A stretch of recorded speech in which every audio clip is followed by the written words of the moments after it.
The drive to the remote forest felt like peeling away the weight of the world.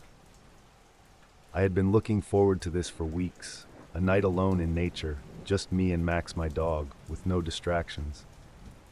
The road narrowed into a dirt path that led deeper into the woods, and soon the only sounds were the crunch of gravel under my tires and the occasional chirping of distant birds.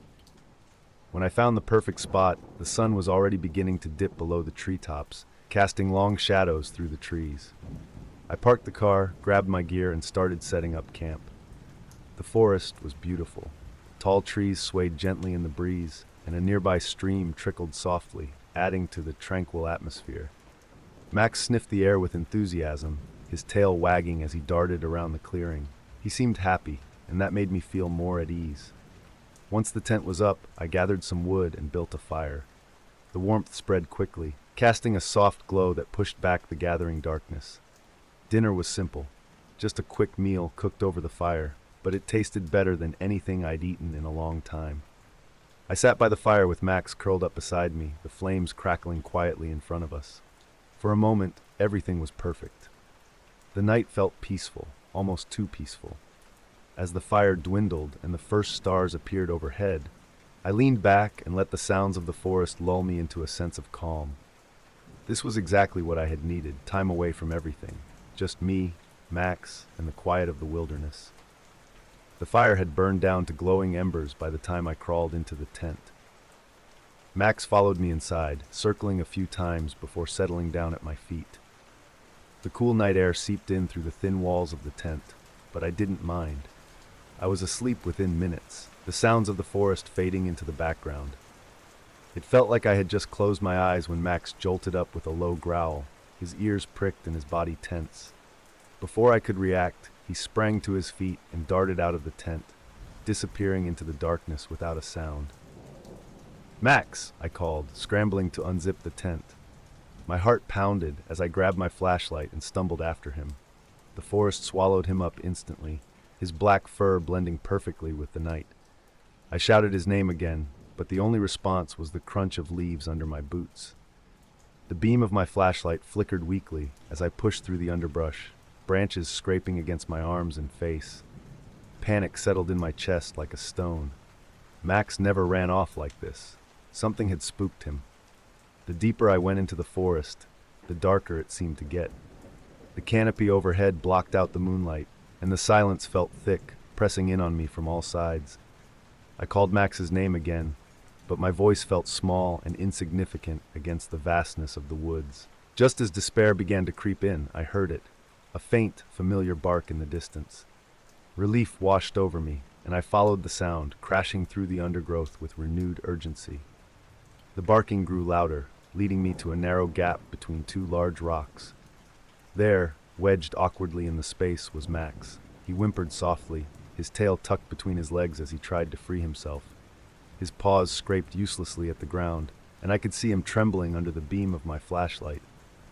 "Easy, boy," I whispered, crouching down to help him. He looked up at me with wide, frightened eyes, and my heart clenched. I reached into the gap and carefully lifted him out, cradling him in my arms. He was limping, favoring one of his back legs, but there didn't seem to be any serious injury. Still, the way his body shook against mine told me he was scared, more scared than I'd ever seen him. I whispered soothing words as I held him close, trying to calm us both down. For a moment, everything else faded. I had found Max, and that was all that mattered. But as I stood up and looked around, a strange unease settled over me. The forest, which had felt peaceful just hours ago, now seemed off. The trees looked taller, the shadows darker.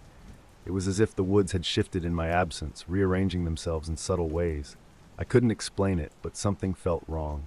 With Max still cradled in my arms, I started making my way back to the campsite. The forest was eerily silent now, the usual hum of insects and rustle of leaves replaced by a heavy, unnatural stillness. Then, just as I began to relax, I heard it, distant voices, low and indistinct, like a conversation carried on the wind. I froze in place, straining to make out the words, but they were impossible to understand. It was as if the forest itself was speaking, murmuring secrets I wasn't meant to hear. A chill ran down my spine, and I tightened my grip on Max, who let out a low whine. I scanned the forest with my flashlight, but the beam seemed to get lost in the dense shadows. Just as I was about to move, I saw it, a flicker of light in the distance, bobbing gently like a lantern being carried through the trees. The light swayed for a moment, flickering as if in invitation. Then, without warning, it vanished, swallowed by the darkness. My heart pounded in my chest as I stood there, rooted to the spot. I knew, deep down, that the voices and the lantern didn't belong here. They weren't part of the forest. They were something else, something I didn't want to understand. I took a deep breath, forcing myself to move. I needed to get back to camp, and I needed to get out of these woods before something worse happened. With Max still trembling in my arms, I forced myself to move through the forest, every step feeling heavier than the last. The silence was unbearable now, as if the forest had swallowed all sound. The only noise was the crunch of leaves beneath my boots and Max's soft whimpering. I kept glancing over my shoulder, half expecting to see someone or something following us. My flashlight beam flickered, struggling against the darkness that seemed to thicken the deeper we went. It felt like the trees were watching, the shadows shifting just out of sight. When we finally broke through the underbrush and reached the campsite, I was hit with a wave of cold relief. The fire had burned down to embers, and the tent looked small and vulnerable in the middle of the clearing. The sense of peace I'd felt earlier was gone, replaced by a gnawing fear that I couldn't shake. I didn't hesitate. Something was wrong out here, and I had no intention of staying to find out what. I crouched by the tent, grabbed my backpack, and stuffed the essentials inside: my phone, a few supplies, and anything else I could quickly gather. My hands trembled as I worked, the urgency growing with every passing second. Max pressed against my leg, his body tense and alert. He hadn't stopped shaking since I found him, and the way he kept glancing toward the forest made my skin crawl. Whatever was out there, he could feel it too. With my pack slung over one shoulder and Max tucked against my side, I took one last look at the campsite. The glowing embers cast flickering shadows across the trees, making them seem taller and more menacing. I turned away and started down the narrow path that led back toward the car. Every step felt heavier than the last, as if the forest didn't want to let us leave. The air was thick with an unseen tension, and I could feel it pressing against my skin like a damp cloth.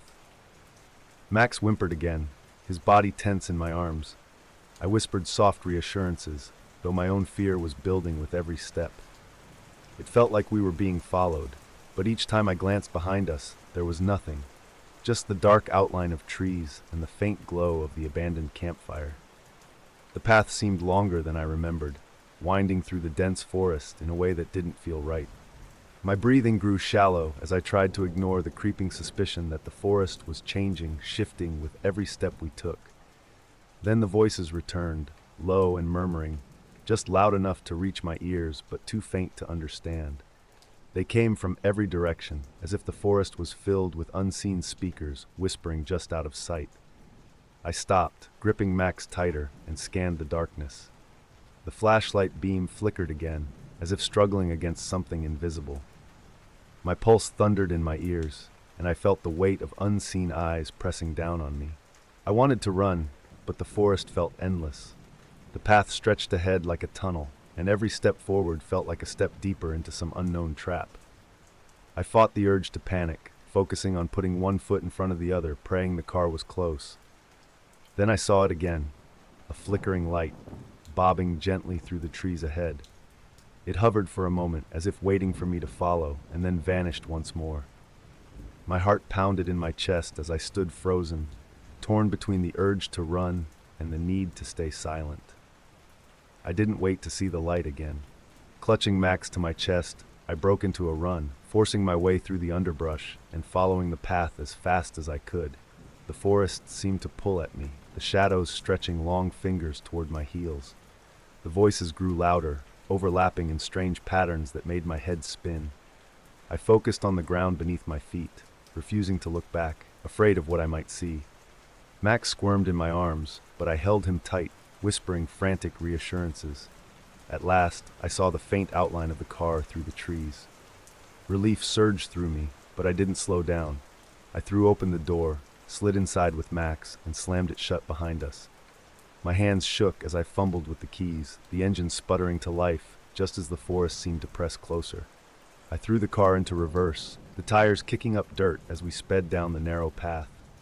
The trees blurred into shadows on either side, but I didn't care.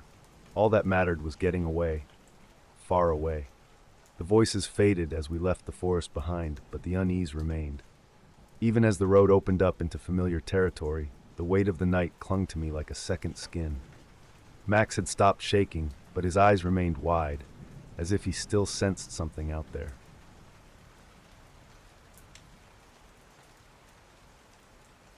The idea came from Isaac, but we all agreed too easily. It was the kind of reckless fun that made the rest of life feel distant, exploring places that weren't supposed to be explored. We had been to other abandoned sites before, old factories, crumbling houses, even an empty mall. But this was a mental institution, buried deep in the countryside. No tourists, no urban explorers clogging it up with their Instagram posts. Just us, the open road, and whatever waited inside. The drive was longer than we had expected, taking us past dilapidated barns and thick woods that seemed to swallow the sunlight. The building loomed into view just as the road narrowed to a dirt path, and I remember thinking it didn't feel right. It wasn't just abandoned, it was left to rot. It felt like even the birds knew better than to come near. Isaac killed the engine, and the three of us sat in silence for a moment. "All right," I muttered, more to myself than anyone. We stepped out of the car, and the crunch of gravel under our shoes was the last familiar sound before the silence took over. The structure ahead was massive, walls stained with time, windows shattered, vines snaking up the facade, as if the earth was slowly dragging it back underground. A chain-link fence with a broken gate sagged, offering a silent invitation. The excitement I'd felt on the way here had soured into unease, but I shook it off. After all, it was just a building. The entrance was wide open, as if the place was waiting for us. Inside, the air was stale, thick with the scent of mold and decaying wood. It was darker than I expected, even with daylight streaming in through the cracks and broken windows. Every step we took seemed to echo too loudly, bouncing off the crumbling walls. We found remnants of what this place used to be, rusted gurneys, overturned chairs, papers scattered across the floor. Someone had left a wheelchair in the middle of the hallway, its wheels locked as if it had been abandoned mid-use. I noticed graffiti on the walls. Nothing artistic, just scrawled words and strange symbols that looked more like warnings than vandalism. Nature had taken its time reclaiming this place. Thick vines had twisted through the windows and coiled along the floors like snakes, making it difficult to walk without tripping. There was a strange beauty to it, but it felt wrong, out of place, as if the building was resisting the invasion of time. We split up, not out of arrogance, but out of curiosity. Claire wandered toward the right wing of the building, and Isaac headed deeper into the hall. I lingered in the central corridor, taking in the oppressive stillness, the kind of silence that makes your ears ring. That's when I heard it, a metallic clang, sharp and sudden, from somewhere down the hall. I froze, my heart stuttering in my chest. It wasn't the wind, it wasn't an animal, it was deliberate. Something had moved. I stood there, listening, hoping it wouldn't come again. Maybe I'd imagined it. But then the noise repeated. A steady, rhythmic clanking, like something tapping on metal, growing louder. My skin prickled with unease. I called out for Claire and Isaac, but my voice sounded hollow, swallowed up by the building. No response. The noise continued, distant but deliberate. It echoed through the hallways, carrying a strange rhythm that made it hard to tell where it was coming from. I turned toward the sound, taking cautious steps forward, each movement making me more aware of how alone I was. Every step I took seemed to amplify the silence. I told myself it was probably just debris shifting or some animal rooting through the wreckage, but the logic felt thin. Then, from the other side of the building, Claire's scream shattered the silence. It was raw, filled with terror, the kind of sound that made my blood run cold. I bolted toward her voice, my heart slamming against my ribs. When I found her, she was tangled in a mess of thorny bushes that had somehow grown through the broken floorboards. She was gasping, struggling to free herself, her eyes wide with panic. "I saw someone," she cried out, her voice trembling. "He was right there." I knelt beside her, yanking at the vines that had snared her legs. The thorns bit into my hands, but I didn't care. I needed to get her out of there. "Claire, there's no one here," I whispered, more to convince myself than her. I glanced around the hallway, but it was empty, just shadows and silence. Claire's breathing slowed as we finally pulled her free, but she kept glancing over her shoulder, as if expecting the figure to reappear at any moment. "He was right behind me," she said again, quieter this time. He was just standing there. We stood there for a moment, catching our breath, but something had changed. The building no longer felt like a place, more like a trap. And suddenly, the urge to find Isaac and leave was overwhelming. The metallic sound returned, louder and more deliberate this time. It echoed through the hallways, bouncing off the decaying walls and making it impossible to pinpoint its source. I glanced at Claire. Her face was pale, her lips pressed into a thin line. Neither of us spoke, but we both knew.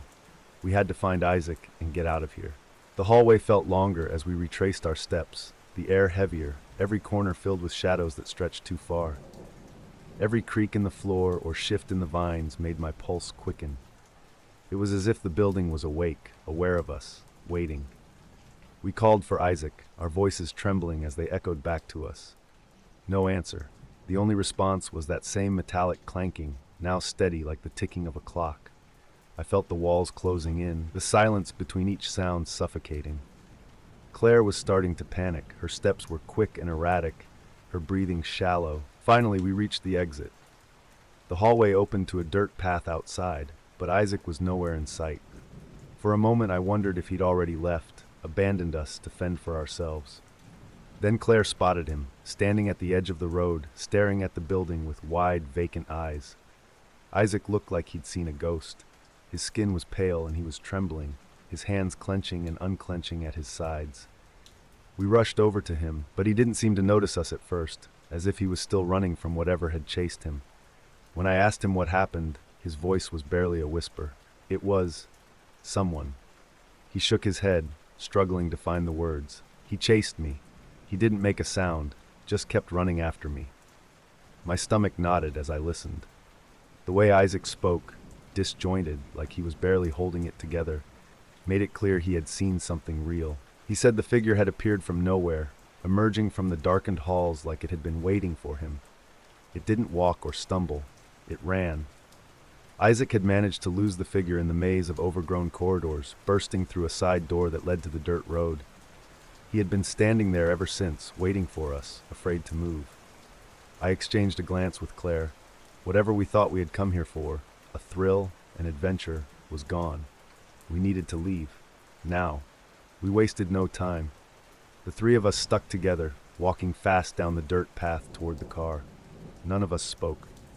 The silence felt heavy, like we were dragging it with us.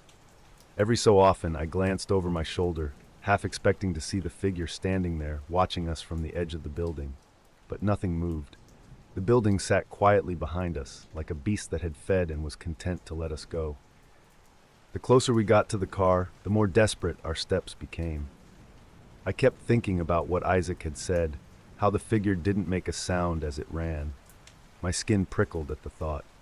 We reached the car, and I fumbled with the keys, nearly dropping them in my haste. Claire slid into the back seat without a word, and Isaac slumped into the passenger seat, his hands shaking as he pressed them against his face. I started the car and slammed it into reverse, peeling out onto the dirt road without looking back. The road stretched out before us, empty and silent, the trees pressing in from both sides. But I couldn't shake the feeling that we were still being watched, that something was following, just out of sight. The drive back to the city was silent, each of us lost in our own thoughts.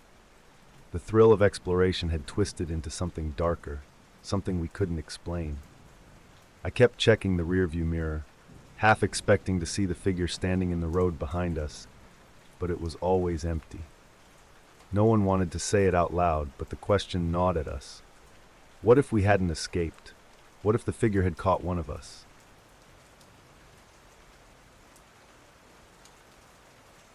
At first, the car was easy to ignore. A black sedan parked across the street wasn't exactly out of place. It could belong to anyone. It might have been a guest of one of my neighbors or some driver taking a break. But as the days went by, it was hard not to notice the pattern. The same car, the same spot, and even more unsettling, the driver always stayed inside, hidden behind the thick tint of the windows. I tried brushing it off, telling myself it wasn't worth thinking about.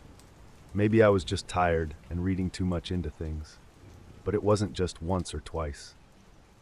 Each morning I left for work, and each evening I returned. The car was there, silent, unmoving, always in the exact same place. There was something unnerving about not knowing who was inside. On some days, the car would be empty, but more often than not, I could sense someone sitting in the driver's seat. Even though I couldn't see them, I knew they were watching. After a few days, I found myself glancing at the street more than I should.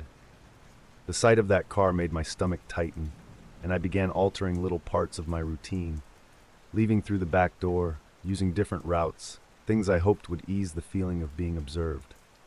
None of it helped. The car was always there, like a fixed shadow in my life, growing darker with every passing day. It was a few days later when things escalated.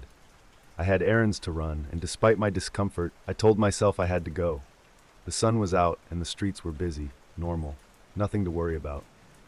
As I backed out of my driveway, I noticed it almost immediately. The black sedan rolled away from its usual spot as soon as I pulled into the street. I watched it in my rearview mirror, the car keeping a steady distance behind me. Not too close, not too far. Always just right. At first, I tried to dismiss it. Maybe it was heading in the same direction by coincidence. But that excuse fell apart the longer it followed me. Every turn I took, every lane change I made, it stayed behind me. By the time I reached the supermarket, I could feel the weight of its presence, as if the driver was pressing down on me without ever making contact. I parked and scanned the lot nervously, hoping to catch the driver exiting the car. But there was nothing. The sedan was gone, vanished somewhere between my last glance and the moment I stepped out of my car. It should have been a relief, but instead I felt colder, as if the absence of the car was more threatening than its presence. Several days went by without sight of the sedan. I thought maybe it was over, that whoever had been watching me had given up. That night, I had plans to attend a party across town. The evening air was crisp, and the streets were calm as I drove through the familiar route. But the moment I saw the sedan in my side mirror, my stomach dropped. It was back. This time, the car didn't try to stay hidden. It trailed me openly, its headlights glaring through the rearview mirror. I felt a chill run through me as I gripped the steering wheel tighter, unsure of what to do. There were no other cars around. It was just me and the sedan, isolated on a stretch of dark road. When I turned onto a smaller street, hoping to lose it, the car accelerated suddenly and pulled up beside me. My pulse hammered as I glanced over. The windows were still tinted black, but I knew they were watching. And then the door swung open. The car screeched to a halt, and two men jumped out without hesitation. Before I could think, they were on me, reaching through my open window, their hands clawing at my shirt and arms.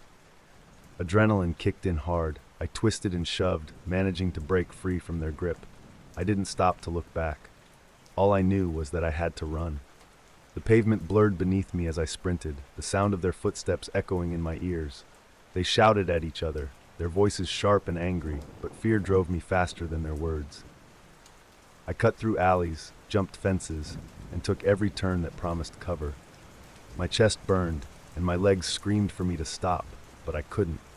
Not until I was sure I had lost them. After what felt like an eternity, I collapsed behind a row of parked cars, gasping for air.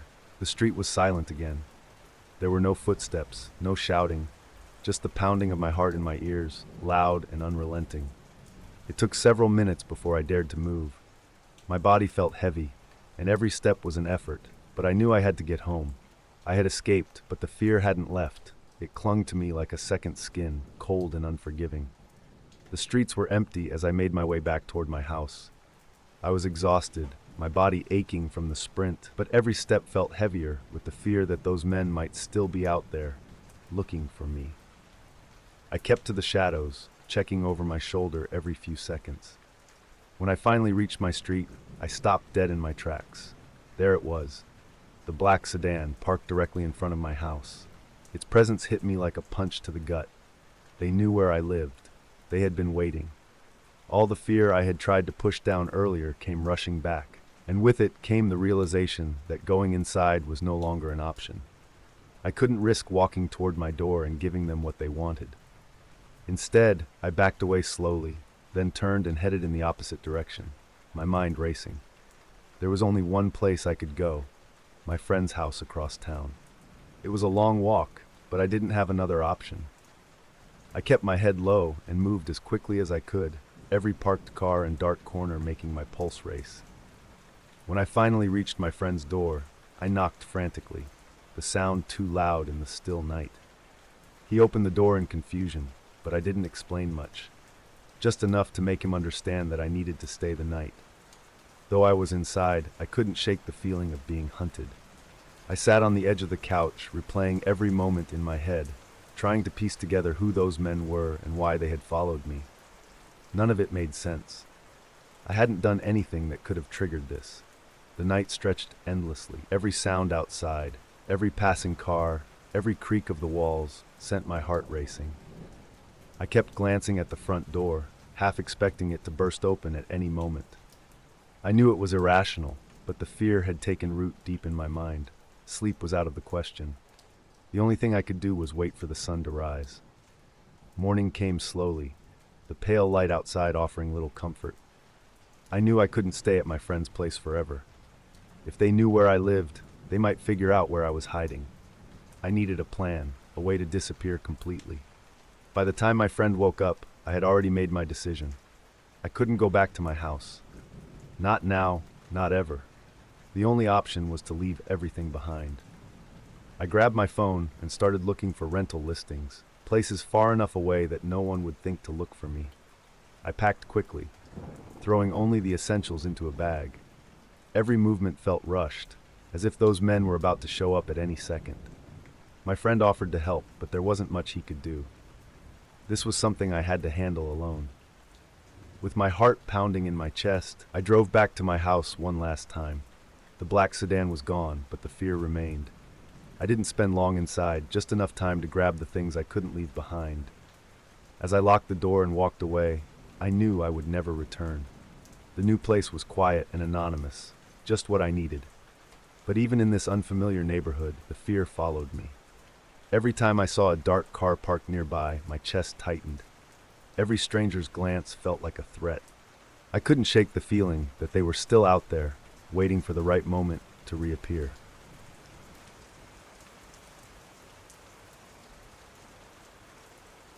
It started on a morning just like any other. I opened the front door to grab the mail, and there it was, a small piece of folded paper sitting neatly on my doorstep. At first glance, it looked unremarkable, almost like a grocery list someone had accidentally dropped. Curious, I picked it up, unfolded it, and read the short message inside. "See you soon." There was no signature, no explanation, just those 3 words scrawled in neat handwriting. A prank, I thought. Someone messing around. I tossed the note aside with the junk mail and went on with my day, the strange message already slipping from my mind. But as the hours passed, the thought lingered, creeping back in whenever I wasn't paying attention. Why would someone leave a note like that? Was it a mistake, or had it been meant for me? I brushed it off, but the question nagged at the edges of my thoughts. By the time evening rolled around, I had mostly convinced myself it was nothing, probably just a random kid playing a joke. I locked the door, went to bed, and forgot about it. Or at least, I tried to. 2 days later, another note appeared. I found it sitting in the exact same spot on my doorstep, folded neatly just like the first. This time, the message was different. "I like the black shirt you wore today." A cold prickle ran down my spine. I stood frozen on the doorstep, holding the note in my hand as a strange sense of unease settled over me. The message was personal. Someone had not only noticed what I was wearing, they had written it down. I glanced around the street, looking for anyone suspicious, but everything seemed normal. No strange cars, no lurking figures, just the quiet hum of my neighborhood, ordinary and unthreatening. But something about that note didn't sit right. I went inside, locked the door, and double-checked the windows. The feeling of being watched stayed with me the entire evening, a knot of anxiety coiling in my chest. I told myself it was just a prank, someone messing around, trying to scare me. But as the days went by, the notes kept coming, each one more unsettling than the last. It was a Wednesday afternoon when I found the camera. I was halfway through cleaning my apartment, wiping down the shelves and dusting off the corners, when I noticed something strange in the living room. In the corner where the bookshelf met the wall, a small black object was tucked into the gap, barely noticeable unless you were looking right at it. My heart dropped as I pulled it out and realized what it was: a tiny camera, positioned perfectly to capture everything that happened in the room. A wave of dread hit me like a punch to the gut. Someone had installed this camera inside my apartment. Someone had been watching me. I turned the camera over in my hands, trying to make sense of what I was holding. How long had it been there? Who put it here? My mind raced, piecing together every strange moment from the past few weeks. The notes, the feeling of being watched, it all clicked into place. I didn't waste another second. I gathered the notes, stuffed the camera into my bag, and drove straight to the police station. The officers at the station listened carefully as I explained the situation, showing them the camera and handing over the notes. They took the whole thing seriously, assuring me they would investigate the matter thoroughly. They promised to dust the camera for fingerprints and analyze the handwriting on the notes. It was a relief to know they were taking action, but it did little to calm my nerves. Whoever had placed the camera wasn't just some harmless prankster. They had access to my home. The officers asked if I had any idea who might be behind it: an enemy, a jealous coworker, anyone with a reason to watch me. I racked my brain, but no names came to mind. No one had a reason to do this, at least not that I knew of. Leaving the police station felt like walking through a fog. The weight of what had happened clung to me, making every step feel heavier. As I drove home, I tried to tell myself that it was over, that the police would find whoever was behind it. But when I got back to my apartment, the fear came rushing back. I locked the door, checked the windows, and drew the curtains shut. I knew the police were on the case, but it didn't matter.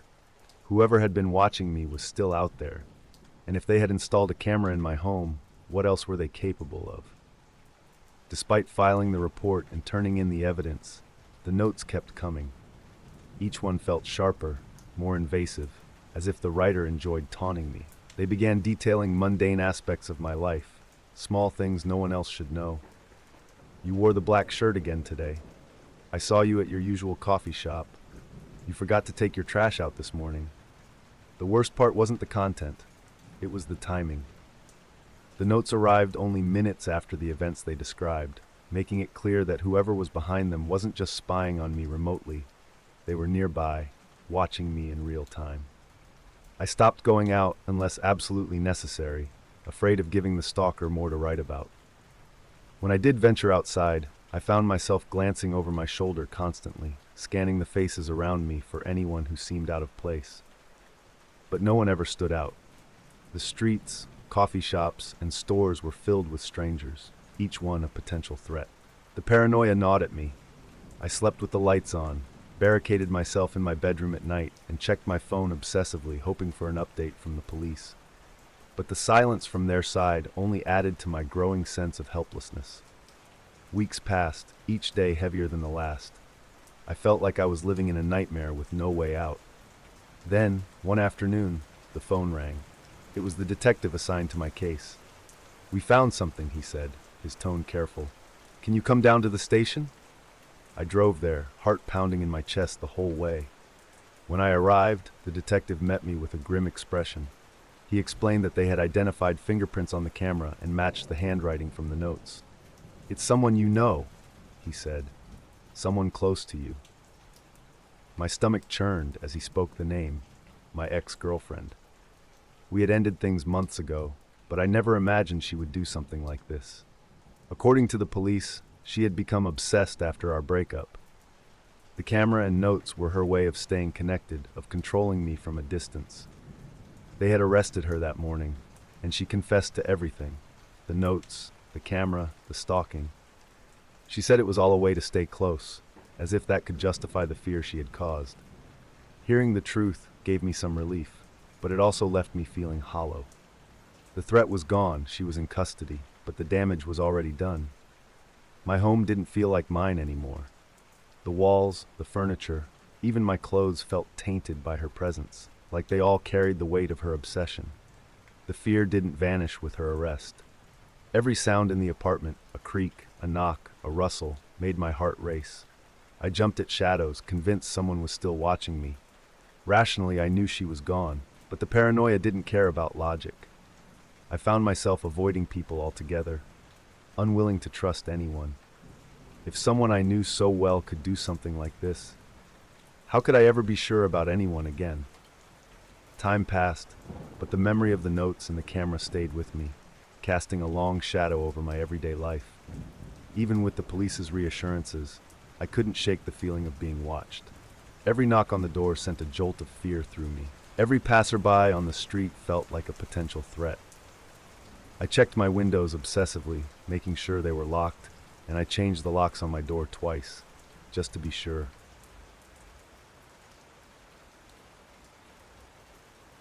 It was supposed to be just another ride. I ordered it through the app, expecting nothing more than a quiet trip across town. When the car pulled up to the curb, I slid into the back seat and exchanged the usual polite greetings with the driver. He seemed normal enough. Mid-40s, average build, with a neutral expression that gave away nothing. He confirmed the destination, and I nodded, grateful for the smooth, mundane start to the ride. The engine hummed quietly as the car merged into the evening traffic. City lights flickered by, and the rhythm of the passing streets lulled me into a sense of ease. I leaned back, letting the familiar sounds of cars and pedestrians soothe me. It felt like a normal ride, just another mundane trip I'd forget about as soon as it ended. I had no idea that this journey would be anything but ordinary. I wasn't paying much attention at first. The city was sprawling, with countless streets and intersections, so a small deviation from the route didn't register right away. But as we drove deeper into unfamiliar streets, I began to feel the first prickle of unease. The busy city blocks thinned out, replaced by long stretches of quiet, dimly lit roads. The traffic disappeared entirely and the buildings grew sparse, replaced by empty lots and rows of darkened houses. "Hey," I called out, leaning forward slightly. "This doesn't look like the right way." The driver didn't flinch. His hands remained steady on the wheel, his gaze locked on the road ahead. "Don't worry," he said, his voice calm but distant. "I know a shortcut." Something about the way he said it made my stomach twist. The words felt rehearsed, almost too casual. I checked the app on my phone, confirming my worst fear. We were way off course. The destination was still the same, but the route had become completely unfamiliar. The unease settled deeper into my chest. I told myself it was just a mistake, a misunderstanding, but that small voice in the back of my mind kept telling me something was wrong. The silence inside the car grew heavier with every passing minute. The driver, who had been friendly enough at the start, now seemed different. His hands gripped the wheel tighter, and his eyes, calm before, glinted with something darker whenever they met mine in the rearview mirror. I tried to stay calm, telling myself I was overreacting, but the longer we drove, the stranger his behavior became. He stopped making small talk altogether, his face locked in an expression I couldn't read. Every so often his gaze flicked to me in the mirror, brief but unsettling glances that made my skin crawl. His silence was suffocating, as if he was waiting for something. I opened the app again, watching as the blue dot marking our progress drifted further from the intended route. My heart pounded as I weighed my options. The car felt like a trap now, each passing mile a reminder that I had no control over where we were going. The driver's next words broke the silence like a knife slicing through fabric. "Almost there," he muttered, his voice low and flat. The way he said it sent a chill down my spine. There was no warmth, no reassurance, just a simple, unnerving statement. The car picked up speed as the driver pressed harder on the gas, the road ahead stretching out like a dark tunnel with no end. My heart pounded against my ribs, and I knew I couldn't wait any longer. Without thinking, I lunged forward from the back seat and grabbed the driver's arm, yanking it off the wheel. "Hey!" he shouted, but I didn't let go. The car swerved wildly, the tires screeching as it veered toward the edge of the road. My hands gripped his arm tighter as the wheel spun out of control. The car slammed into a roadside barrier with a bone-rattling crash.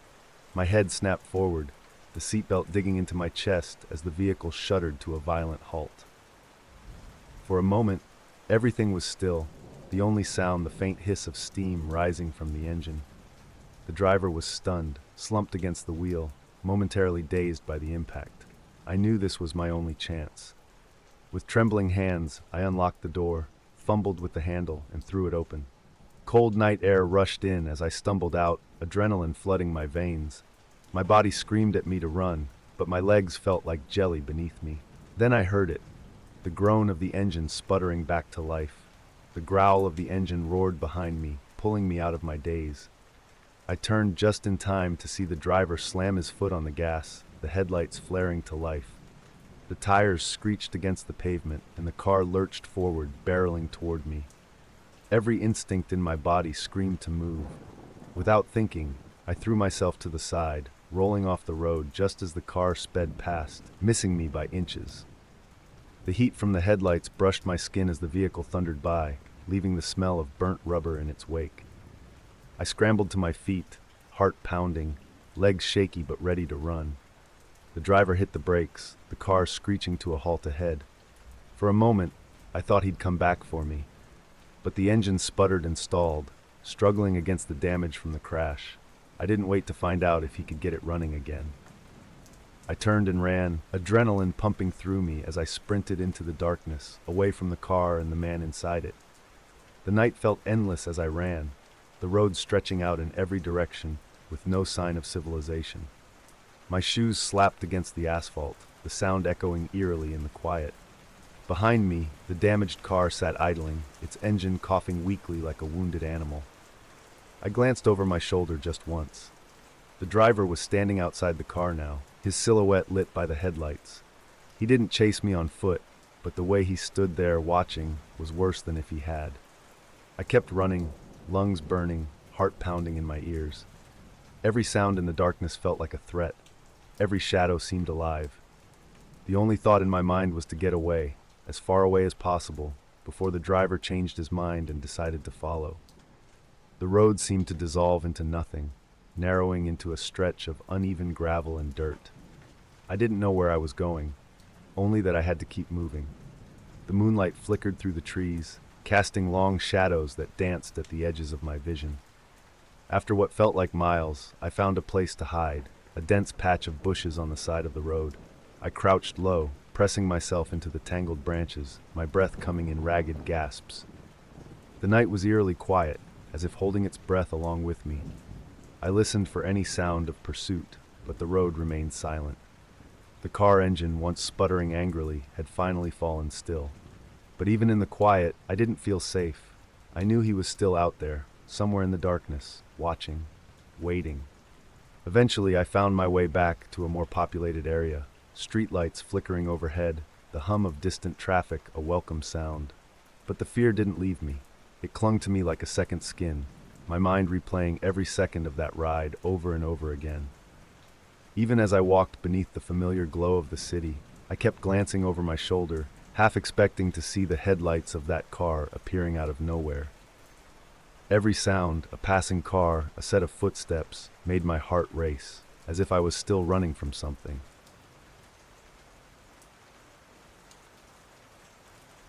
It started as a precaution, a way to feel more secure. I had installed security cameras around the house a few weeks ago, thinking they'd give me peace of mind.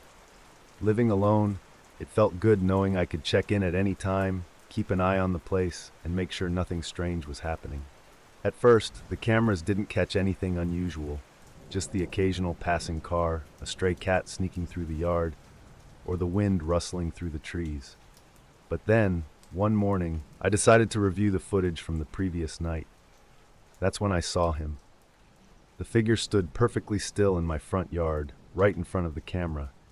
He wasn't doing anything, just standing there, his body rigid, his face tilted slightly up, staring directly into the lens.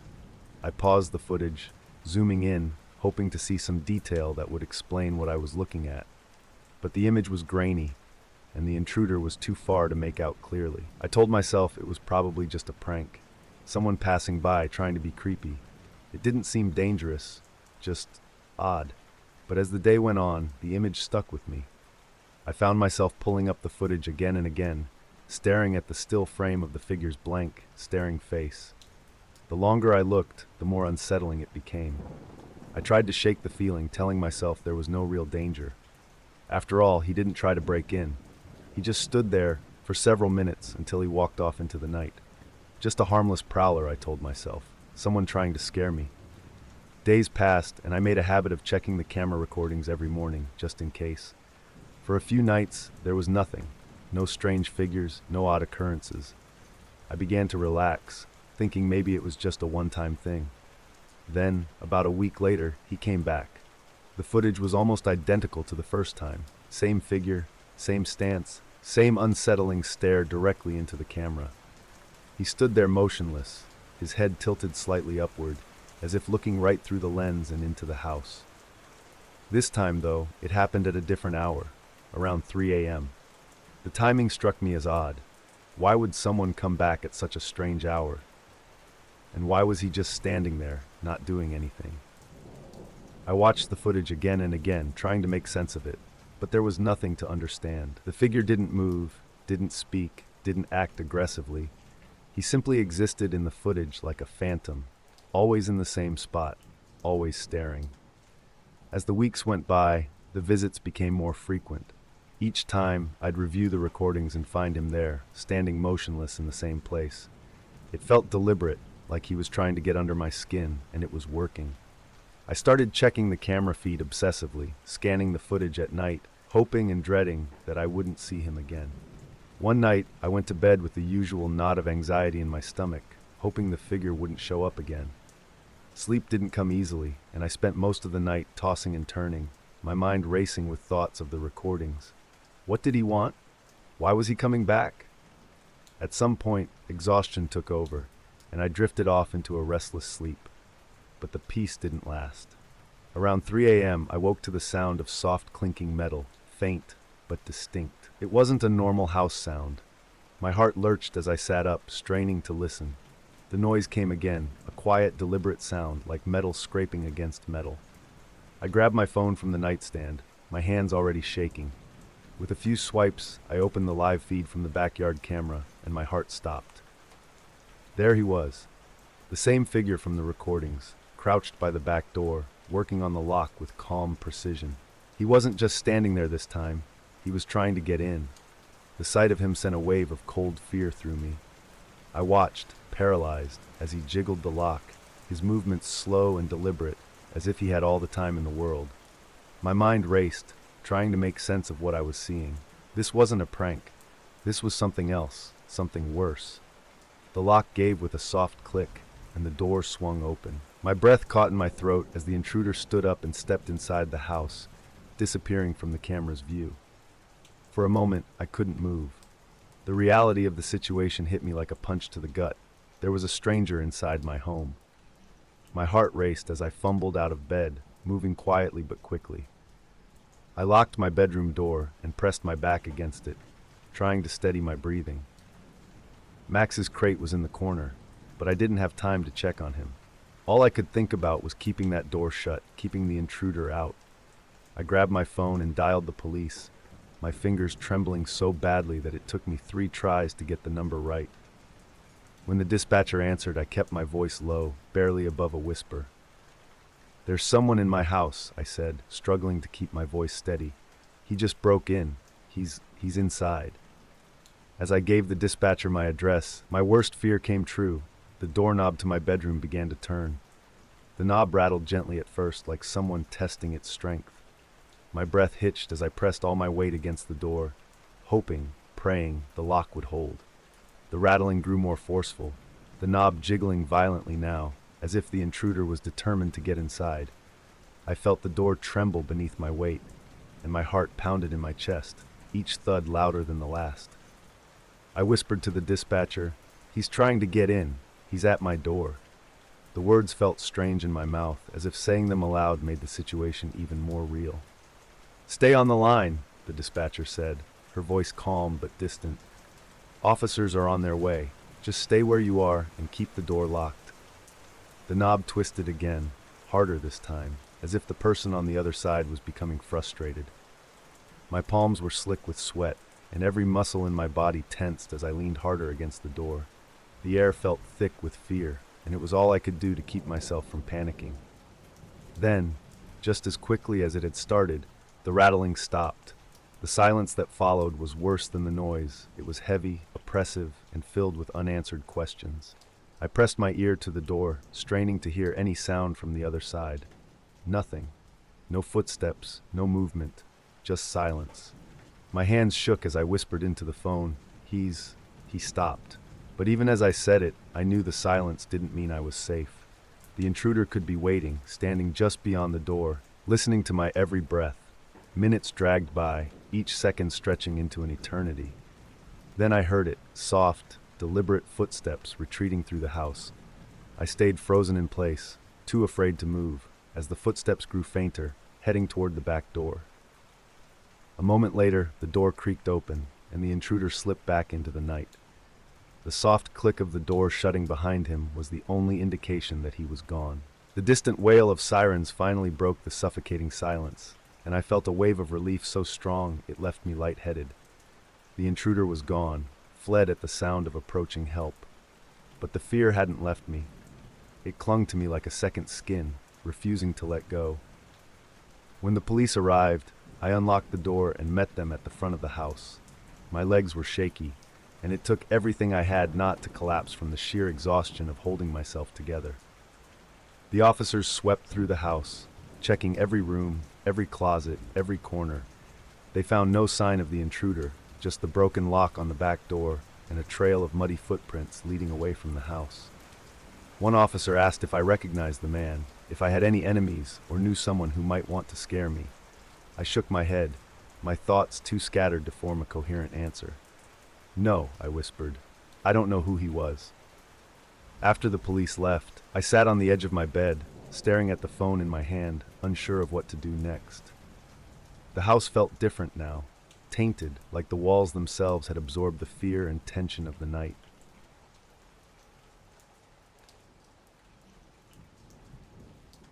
I'd lived in the same neighborhood for years, where the only real changes were the slow fades of paint on the houses and the gradual rust on the mailboxes. Everything had a rhythm, a sense of familiarity I liked. People were predictable. They greeted each other on their way out in the morning, picked up their mail at the same time each day, and dragged out the trash bins on schedule every Wednesday night. It felt safe.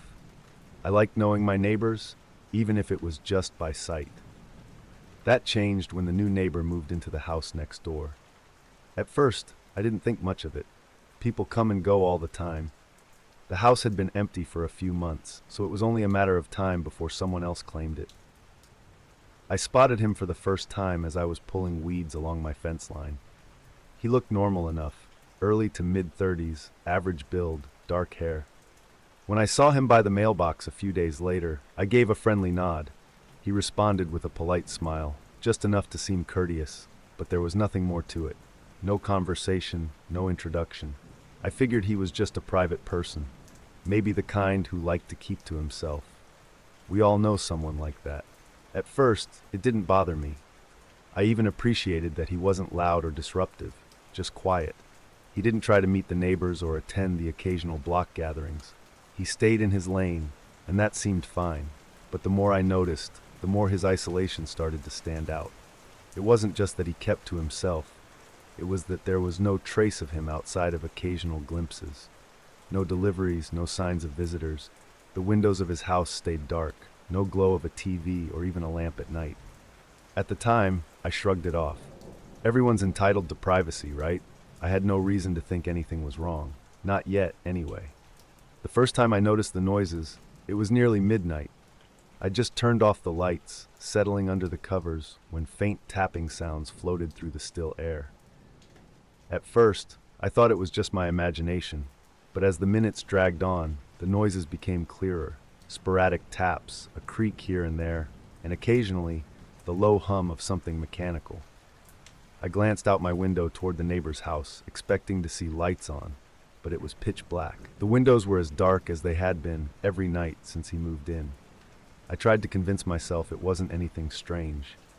Houses make noise, right? Maybe he was fixing something late at night, or maybe it was just old pipes groaning. Still, I couldn't shake the feeling that something was off. The sounds weren't constant. They'd start, stop, and then return at odd intervals, as if whoever was inside didn't want to make too much noise at once. I lay there in the dark, listening, trying to make sense of it, but nothing added up. I thought about checking out the noise, but then decided against it. What would I say if I did? Hey, I heard some weird noises. Just checking if you're okay? It sounded ridiculous. I rolled over, trying to ignore the uneasy feeling stirring inside me, but it was the first of many nights spent wondering what was happening on the other side of the wall. About a week later, I came home late from work, the kind of night where exhaustion hangs over you like a weight. As I turned the corner to my street, something caught my eye. The neighbor's car, sitting halfway up the driveway with the engine still running. At first, I didn't think much of it. People leave their cars running all the time when they're grabbing something inside. But as I pulled into my own driveway and stepped out of my car, I noticed something strange. The driver's seat was empty. There was no one in the car. I stood there for a moment, waiting, expecting the neighbor to appear from somewhere. But the house was completely dark, just like every other night. No porch light, no glow from the windows, nothing.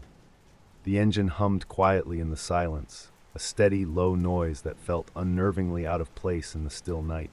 Minutes passed. I didn't move, just stood there staring at the empty car like it was some kind of puzzle I was supposed to solve. Eventually, the chill in the air nudged me back to reality. Maybe he ran inside quickly and forgot to turn the car off.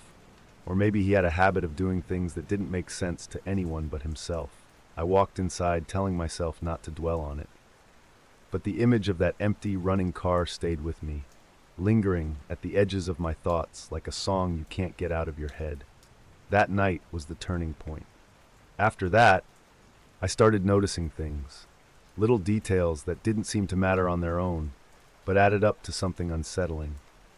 His mail would pile up for days, and just when I'd think about calling the post office, it would vanish overnight, as if he'd picked it up when no one was looking. The trash bins were the same. They sat by the curb untouched for days, then disappeared long after everyone else had gone to bed. The most unnerving moment came one evening when I caught sight of him in the backyard. I was standing by my kitchen window, sipping a glass of water, when I saw him hunched over a small patch of dirt, digging with a shovel. The sight was strange enough to make me stop mid-sip. He wasn't planting flowers or working on a garden.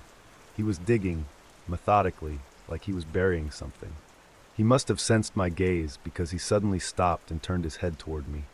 Our eyes locked through the window, and for a moment neither of us moved. His expression was completely blank, unreadable, as if he wasn't embarrassed or surprised to be caught.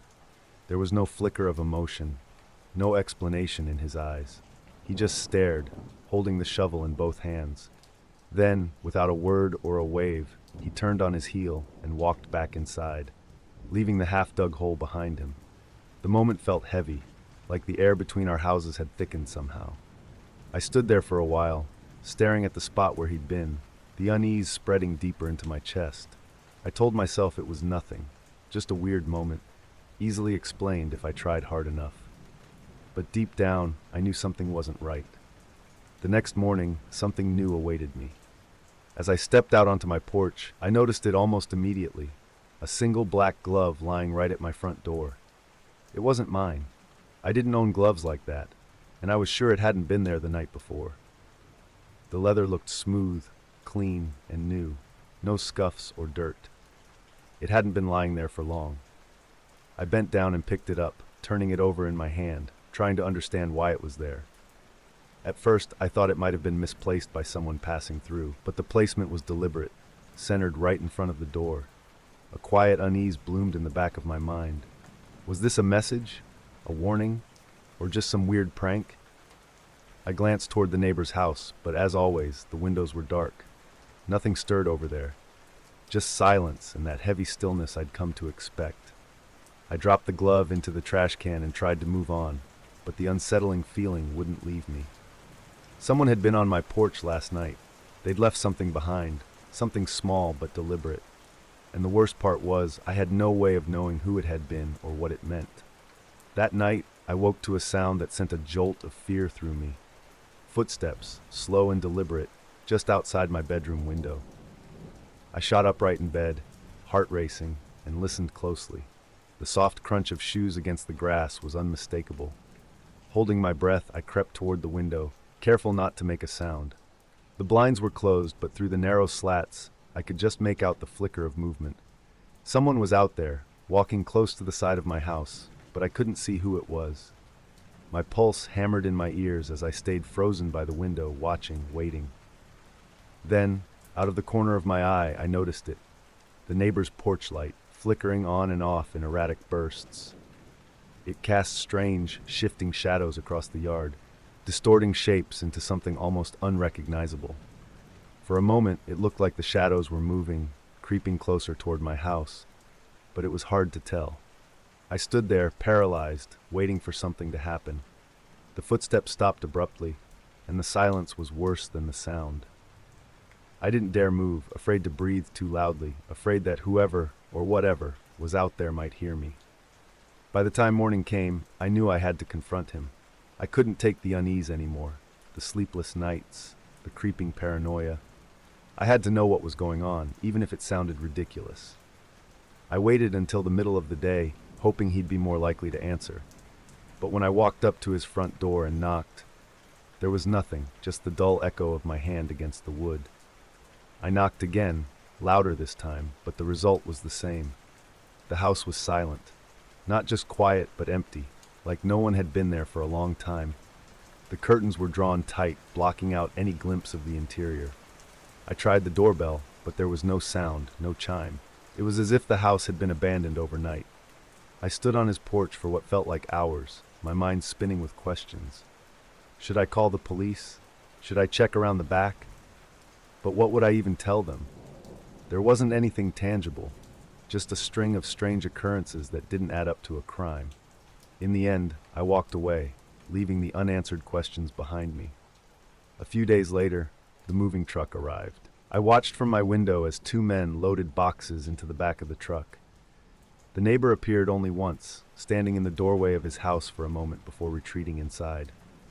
There was no goodbye, no explanation, just a quiet, sudden departure. By the time the truck pulled away, the house was empty again, and the street felt strangely normal, as if he'd never been there at all.